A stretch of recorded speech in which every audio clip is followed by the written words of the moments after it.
অন্যতম একটা সমৃদ্ধ এলাকা। একই সাথে সাথে এমন একটা এলাকায় দাঁড়িয়ে আছি যে এলাকার মানুষ গত ১.৫ বছরের চাঁদাবাজিতে অতিষ্ঠ। আগে যদি চাঁদা দিতে হবে ১০০, এখন চাঁদা দিতে হয় ৩০০। প্রিয় পার্বতীপুরবাসী, এই এলাকায় পাথরের কারখানা রয়েছে, পাথরের খনি থাকা সত্ত্বেও এই এলাকার মানুষ পাথরের কোন ধরনের ন্যায্য মূল্য পায় না। পাথরের খনিতে কোনো কর্মসংস্থান হয় না, এই জংশনের কোনো উন্নতি হয় না, রেল শ্রমিকদের ভাগ্যের কোনো পরিবর্তন হয় না, এই এলাকার কোন কয়লা খনির শ্রমিকদের ভাগ্য পরিবর্তন হয় না। লুটেরা মাফিয়ারা বছরের পর বছর, যুগের পর যুগ এই সম্পদগুলোকে কুক্ষিগত করেছে।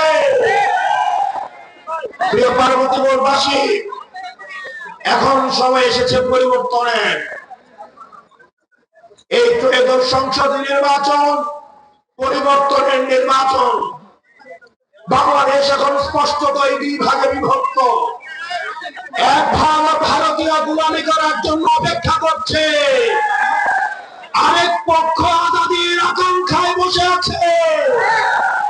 এক পক্ষ আদিবাসীকে গিরিপিগ বলছে, সারা বাংলাদেশের জনতা নিজেকে হাতে হতে চাইছে। এক পক্ষ চাঁদাবাজিতে লিপ্ত, এক পক্ষ ফ্যামিলি কার্ড নামে চাঁদাবাজির নতুন লাইসেন্স দেওয়ার মাধ্যমে জনগণের অর্থ লুটপাটের নতুন ভিশন এবং প্ল্যান নিয়ে মাঠে নেমেছে। আমরা বলছি, এই ফ্যামিলি কার্ড এবং কৃষক কার্ড না দিয়ে এন্টি চাঁদাবাজি কোন কার্ড থাকলে সেটা জনগণকে দেন, যেন এই কার্ড দেখাইলে আর চাঁদা না দেওয়া লাগে। মানে আরেকটি সমস্যা রয়েছে, সেটি হচ্ছে ক্যাসিনো এবং মাদকের অভয়ারণ্য। রাজনীতিবিদরা বছরের পর বছর অন্যের সন্তানের জীবন নিয়ে, অন্যের সন্তানদের নিজের পিছনে ঘুরিয়ে তাদের জীবনকে নষ্ট করে মাদকের মধ্যে লিপ্ত করে রাখে। পার্বতীপুরবাসী, আমরা আপনাকে নিশ্চিত করছি, ১২ তারিখের পরে এই পার্বতীপুরে হয়তো আমার ভাই আহাত ভাই থাকবে, না হয় মাদক সাম্রাজ্য থাকবে। আহাত ভাই, আনোয়ার ভাই এবং মাদক একসাথে থাকতে পারে না। এই দেশটাকে একটা উন্নত দেশ, একটা কোয়ালিটি দেশে হাজার হাজার কোটি টাকা লুটপাট করে আলিশান বাড়ি গাড়ি তৈরি করছে। 11 দলীয় জোট আজকে জোট করেছে নিজেদের মধ্যে।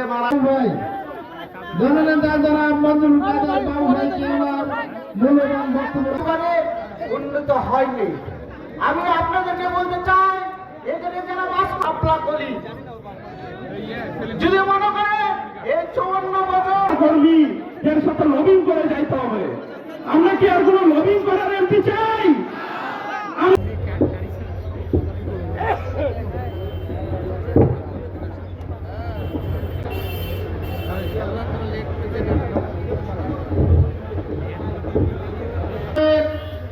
যুগ্ম আহ্বায়ক জাতীয় নাগরিক পার্টি এনসিপি আজকের এই পদযাত্রায় সভাপতিত্ব করতে থাকবেন ভাই খেলতেছেন কেন?